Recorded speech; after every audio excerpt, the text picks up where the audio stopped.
All right, so I have a chat open up. If you're on a computer, you should be able to see a little chat. You can chat me if you have a question.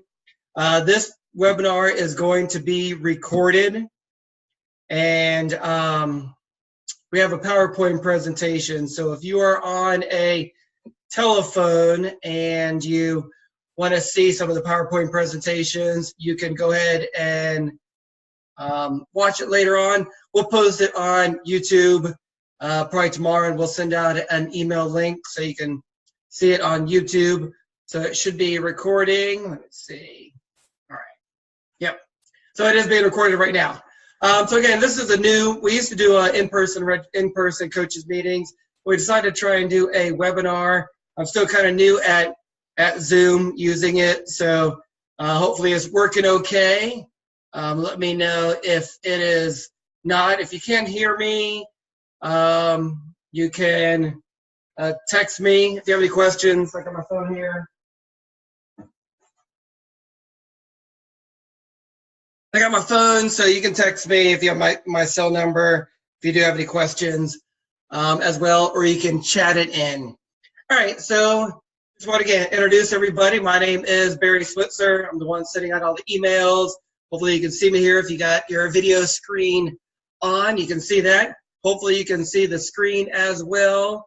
But again, if you are on a phone, if you want to go back, you can watch the video on any screens. We'll have that recorded as well.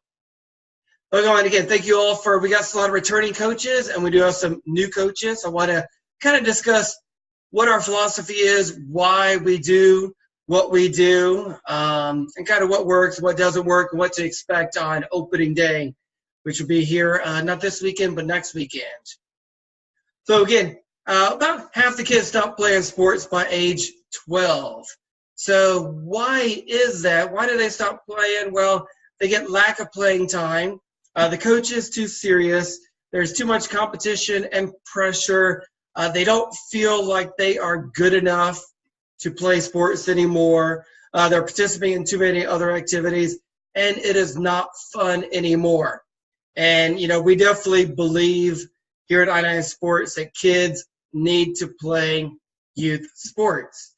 Youth sports teaches everything that you do in adult settings, especially in a job. A lot of jobs, you're working together with a team to accomplish the same goal, and you have people of all different abilities working together.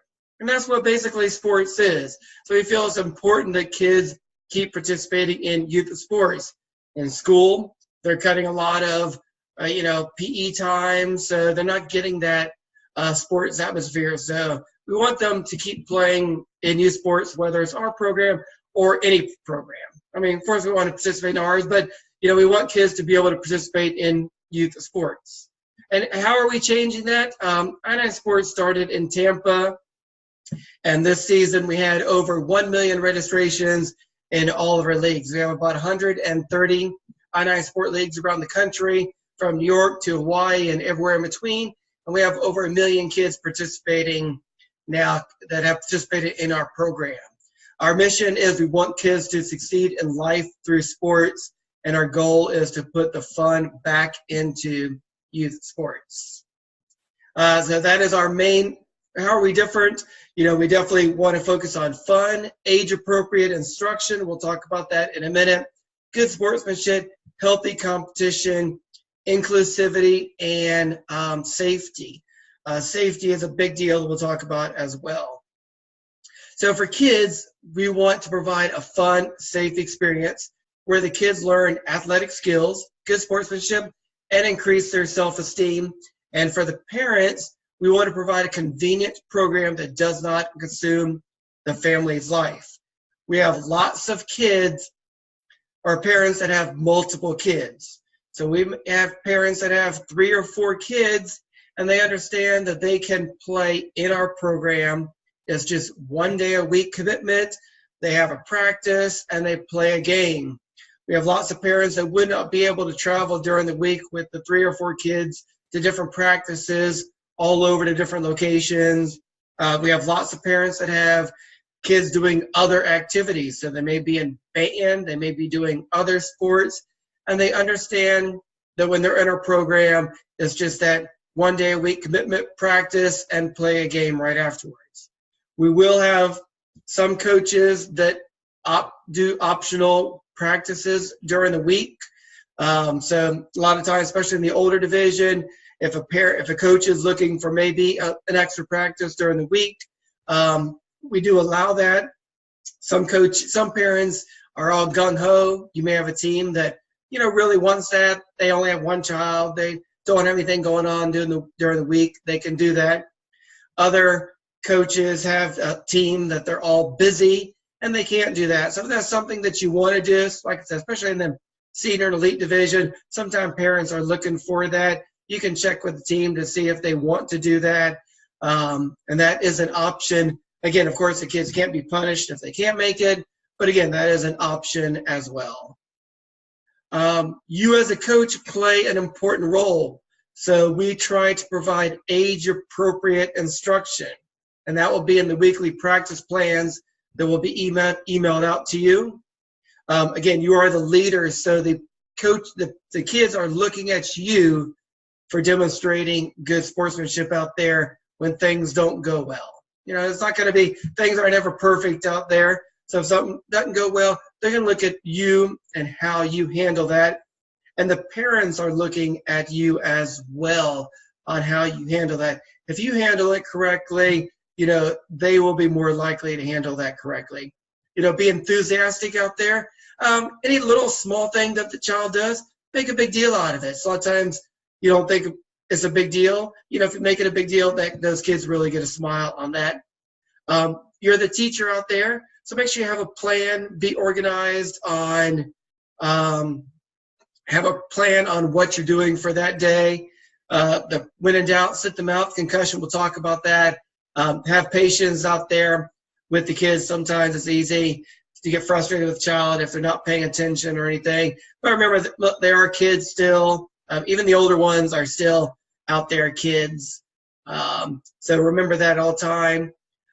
Leave it in the parking lot. Make sure what our philosophy is. Again, we get a great group of coaches out there and hopefully a great group of parents out there understanding what our philosophy is. And again, equal playing time, which we'll talk about in a second for that. So again, equal playing time, that is one of the things when parents sign up, it says that every child will play at least half the game. The parents are not with a stopwatch keeping track of exactly how many minutes their child is playing, but they want to see that all children are out there playing and all children are sitting. That is one of the main complaints I get if a child is really good and they play the entire game and all the other children sit except for that child. So make sure every child sits. I've never had a parent come to me, email me, call me, or in a survey complain that they lost the game because the coach had the best players sit out.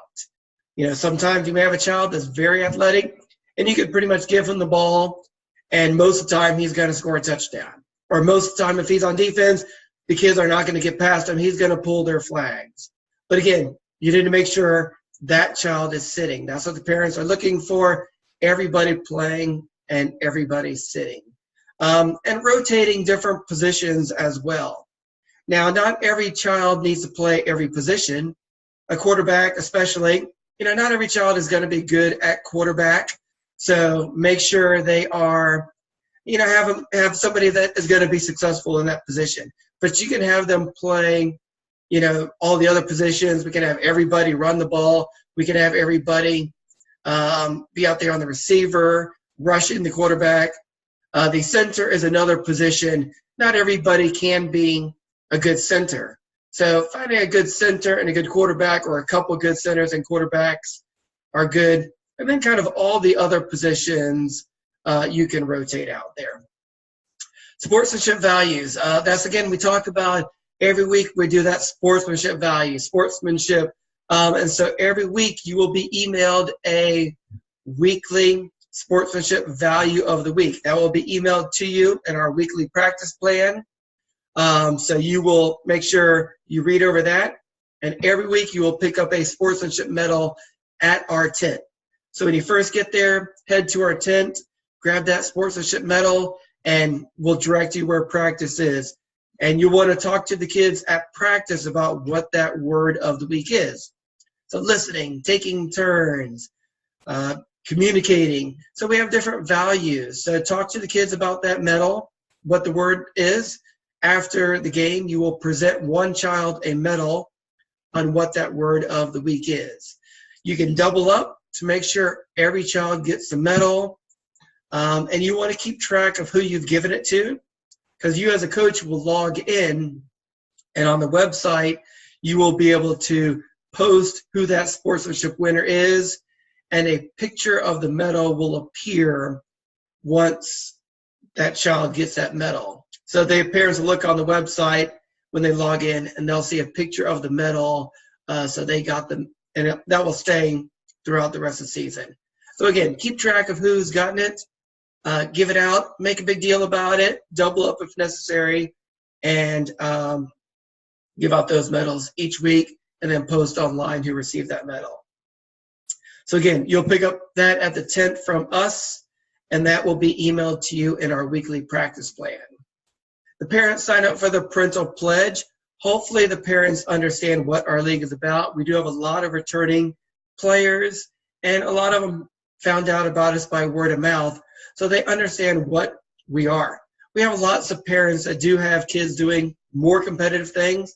Even their children may do more competitive things, again, where score is, more important. But when they sign up for our program, they understand every child's playing at least half the game. Yes, we do keep score in most of the age divisions. We have winners and losers, but that is not what, from us on down, is what we're focusing on, and hopefully, and that's not what the kids are focusing on. I always tell the coaches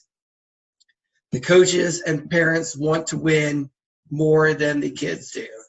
After the game, they will get their medal, or they'll get their snacks, and they're talking to their friends. Hey, can you come over to our house afterwards? What's for dinner? That's what they're focusing on, not what happened during the game. Most teams will have two coaches.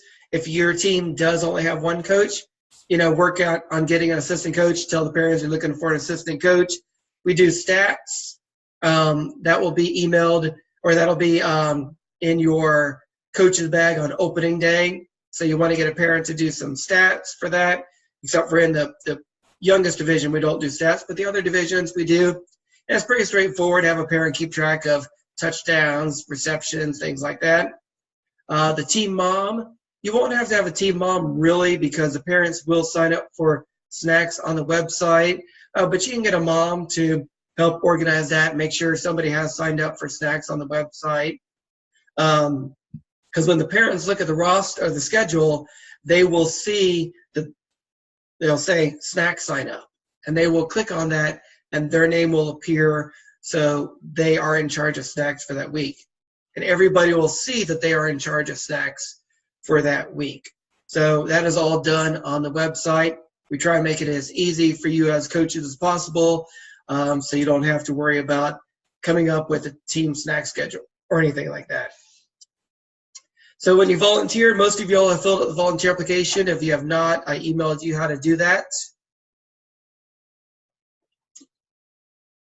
We do have new coaching resources. If you haven't, in the spring was the first time we had them. So if you haven't coached me since the spring, you will see the coaching resources. They will be emailed to you each week, and we have them posted online all the time. So what you do as a coach, you'll get a welcome email the first week, and we'll also have the word of the week. So here is the word of the week is listening for this season. So you'll be emailed what the word of the week is. You will be emailed the practice plan. So here's some sample soccer practice plans. And again, this is developed by a company in Texas. They developed this along with I9 Sports. That's kind of what they do. So there's a lot of good ideas. There's lots of information out there. You don't have to use it, but we definitely recommend if you're not sure what to do, take a look at it. It lays it out exactly what to do for 10 minutes, 5 minutes, etc. So you could follow that exactly, and that's your practice plan for the week. So again, there will be an overview, kind of what the main theme is, whether it may be flag pulling that week or running or, proper handoffs. It's kind of a main theme. There will be a little video that goes with it. There will be another video for baseball, how to do baseball and everything like that. So again, there is lots of good information out there because sometimes you're not sure what type of drills to do with the kids, even if you know the sport. So again, please take advantage of that. And again, that will be emailed to you, and it is always posted online, so you can look at it at any time. So again, there's a lot of soccer little things, so there's that. All right, so again, that will be emailed to you next week. It'll be emailed to you every week on Wednesday, I believe it's emailed to you. It'll have the practice plan. It'll have the word of the week as well. Again, the schedule will be posted. We'll get that schedule posted this weekend. The parents, we'll send out an email to the parents letting them know that the schedule is posted and all that information. You can email the parents each week. So the parents appreciate getting an email from you all as a coach. I send out a lot of emails. So they get tired of my emails. So they appreciate getting a weekly email from the coach with just general information, what time to be there, what color jersey they have, are wearing that week. If nobody signed up for snacks, maybe just an email reminder. Hey, don't forget somebody needs to sign up for snacks. But just general information, they like getting that. And you can email them directly through the website. So when you go as a coach, again, once we get the schedule posted online, you'll be able to go under the coaches tab to where it says team roster, and you'll see where it says to send a message, and you'll be able just to send out a message to the team. So it'll be posted on their website and it's emailed to them. So again, once we get that schedule, if you want to send out an email to them, just introducing yourself for that. As you as a coach, what are your responsibilities? Again, make sure you go over what our philosophy and standard is about equal. Make sure the kids playing half the game, rotating positions, good sportsmanship. And again, remembering always that's what our philosophy is. Like I said, the kids are out there to play hard and have fun. Make sure you have a red coach's shirt. And I'll talk about that for our jersey pickup next week. Check that practice plan. You can arrive about 10 minutes early each week to pick up that sportsmanship medal and confirm where you're at for practice on that. And then after the game, give out a sportsmanship medal, and then you just bring the equipment each week. So we'll have the equipment at the field for you, and that'll be on the next slide here in just a second here. So on opening day, what to expect on opening day. If you haven't coached for me before, you're thinking, how in the world are we going to meet everybody, have a practice, and a little game on opening day? There is a lot on that day, but we will have extra staff members there to assist, and it's pretty simple that day. So what you'll do is we're going to have a jersey pickup on Tuesday from 5:30 to 7:30 at Dick's Sporting Goods in Kennesaw on Barrett Parkway. So on Tuesday, we'll be there from 5:30 to 7:30. The parents will be able to come by and pick up their jersey that day. And if you're available, you can come by and pick up your coach's shirt on that day. So at the field, we will have the coach's bag on the Sunday. It'll have anybody that does not pick up jerseys. We'll have the jerseys in there for you. We'll have 2 footballs. We'll have the flags for the kids and a couple cones. So each week, you will collect the flags each week from the kids, because that's something they could easily forget. The jerseys will be numbered. Extra small is number 1 through 10. small is 11 through 20, etc. So when you have you'll have a roster in the bag, and you can look and see what jersey size the kids ordered, and you can look at the numbers to know what size they ordered, and you can give them that. Whenever I coached, I would write what number I give them on the roster to help learn names. So if you want to bring a pin, you can do that. We also will have stickers in the bag with the kids' names on them. You can put that on the kids so you can help learn the names. And on each sticker, there will be a little star, and that star represents the season that they had played a sport with us. So that way you can kind of see who has played with us before, and kind of if they played flag football, they might be good at a center, a good position, because they've already played with us before. So some kids may have, 6, 8, 10 stars next to their name. The main thing that first week is you're going to work on flag pulling drills.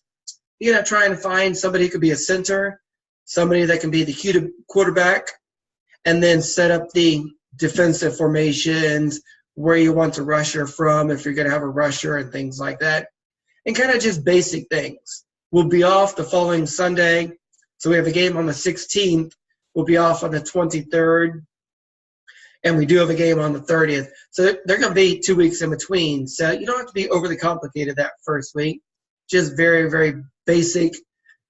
We're there to pass out the jerseys, have a meet and greet, and introduce everybody to flag football, and have just a very simple game, kind of teaching them the rules.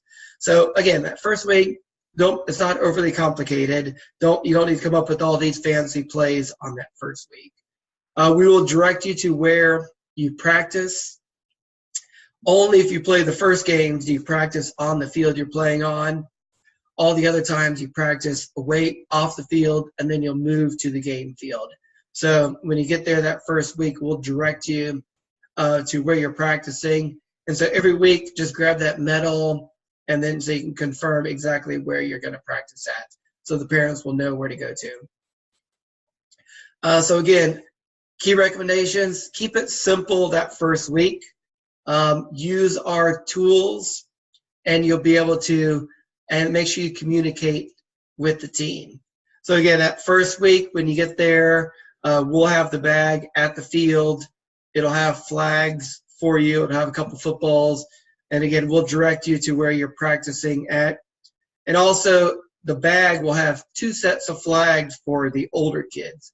We have one that has a white flag belt, and then one that has a black flag belt. The black flag belt is for bigger kids. The white one is for smaller kids. Excuse me. I got allergies in the fall, so excuse me. So the white flag belt is a little bit smaller belt, and so if you make sure when you're giving out the belts, if you have a couple of mix of black and white ones, make sure the smaller kids get that. If you need to swap belts, let's say you have a bunch of bigger kids and need some more black ones, just see us at the tent, and we'll be able to swap out sizes for that. We also last year had a bad batch of belts come in. They kind of tear sometimes when they're pulling the flag, just the flag tears. So we'll have extra flags at the field each week. So if your flag tears, just see us at the tent and we'll grab you a new one. All right, officiating. Officiating is the main thing. Again, this is not the pros. Even the pros make mistake, especially with all the new rules on the tackling with the helmet. There's going to be lots of issues in the NFL this season. Games could be won or lost based on those calls. Again, the officials are not perfect. They will make mistakes. They have ref me before, and they care about the kids. They do the best that they can out there. So if you do see an official, they're going to miss calls. If you see an official missing something, please communicate with them quietly about it. Maybe somebody's blocking and they missed it. Say, hey, keep an eye on that guy. He's blocking. Again, if you start questioning calls, the kids pick up on that, and they think every time he was blocking, he was flag guarding. Again, the kids really pick up quickly on how you interact with them. So again, if you see a specific thing that they're missing, just let them know, they're going to miss things. Sometimes calls are judgment calls on whether they flag guarded or blocked. Was it accidental? Some of these calls are judgment calls. So again, they will, so again, they do the best they can out there. They have ref me before, and they care out there. They want to do a good job. So use them as resources. And again, keep your cool out there, please. And, if there is a parent yelling at the referee, if it's on your team, if you can talk to them, let them know, that's not what our philosophy is. We do have people walking around trying to take care of those issues before they arise, but, sometimes we don't see it or hear it. But again, that's the main thing is they're out there, they're doing the best that they can out there. They're working hard. And like I said, the kids really pick up on that if you do start questioning everything. Concussion. All right, that's a big thing. Of course, now we have seen an actual drop in flag football in all of I-9 due to concussion awareness, even though flag football parents are concerned about that. So please, if you see something, our main philosophy is when in doubt, sit them out. So if there is some collision, sometimes they'll collide heads when they're going for flags. A lot of times the kids just run into each other. So again, if they're confused, if they're unsure, have them sit out. We'll have somebody go over there. We'll talk to them and make a decision on that. But if there's any concern about it, when in doubt, sit them out is our philosophy on that. We do also have an injury form that we fill out. So if the kid is, seriously injured, we'll go over there and we have a form that we'll need to fill out for the parents on that. So, not minor scrapes and bumps, but anything that might require a doctor, we will have a form that we'll fill out on that. So that's on that. So again, when in doubt, set them out. That is the main thing. So any type of collision or anything like that, we'll have them sit out and we'll take a look at them, make that decision. What else can go wrong? Like I said, any injuries. We don't get that much out there. I have parents every year. A lot of times I may have, I had actually one parent just emailed me the other day. Their child broke their arm in recess. And so they can't play this season. So most of the injuries occur on the playground and at recess. We don't get too much, but again, if there is anything, we do have ice, we have Band-Aids, anything serious we'll take care of. Weather, we do have a weather hotline. We try and do a good job now. We have a weather hotline, we have weather text, and we have a weather email, and it's posted on the website. So if we have to cancel, we will make that decision. If we're at the field and we cancel, we'll post it on the weather hotline. We will play in rain. Any lightning, we have to cancel. We do have one rain out day built in. Usually in the fall, we don't have a problem. In the spring is when the issues are if you ever played in the springtime. But the fall, usually it doesn't rain too much in the fall. Again, poor officiating. Like I said, if you think they're not doing a good job, please see us. If you think they're missing something, please, kind of talk to them quietly, discreetly after the play. Just let them know, hey, you missed that. The kids really pick up on that. If a child doesn't want to play, that always happens. Sometimes the kids are out there because the parents are making them. Just do the best that you can with them. Maybe they see if they want to just be on defense. Sometimes they don't want to play a certain position and just have them out there doing that position. If a child is a major distraction, if you have any issues with a specific child, we pretty much have seen it all. So please see us at the tent. Say, I need help with this child. We can talk to them. Sometimes we can, we'll talk to them and try and help them. Maybe the other coach is gung-ho and Bill Belichick out there and questioning things. Just kind of do what you can. And like I said, we'll try and handle any situations like that.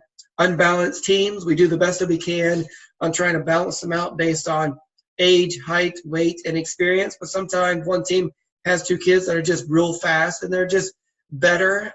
We do have some mercy rules that we enforce. And, if you do have a team that has a couple good kids, again, make sure they're sitting. If your score is up on that, make sure the kids that aren't as good are getting more touches of the ball and working with them.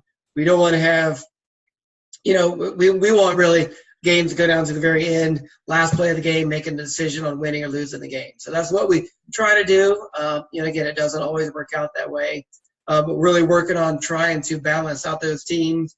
We have changed age divisions, trying to balance them out, and we made some changes on that.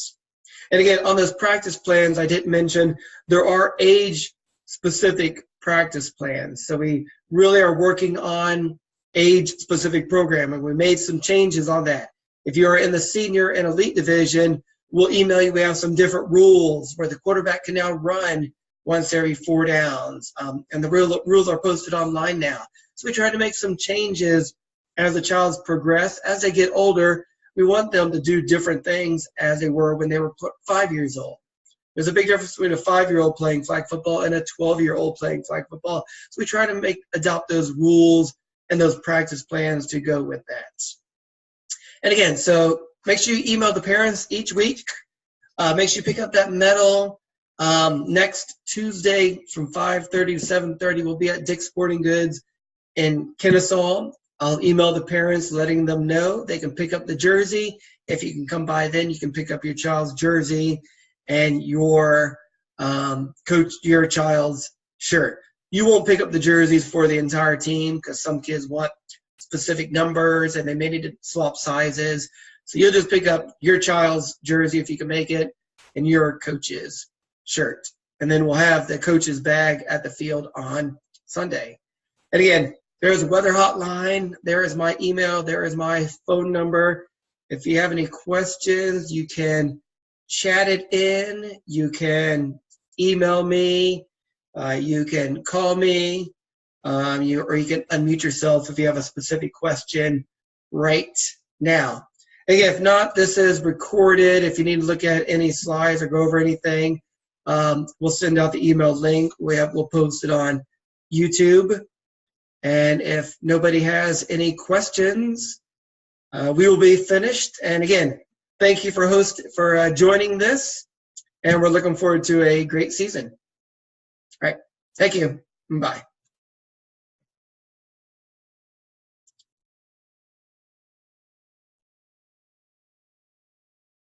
No questions? All right. Have a good day. We'll see. Hopefully we'll see you on Tuesday. Thanks.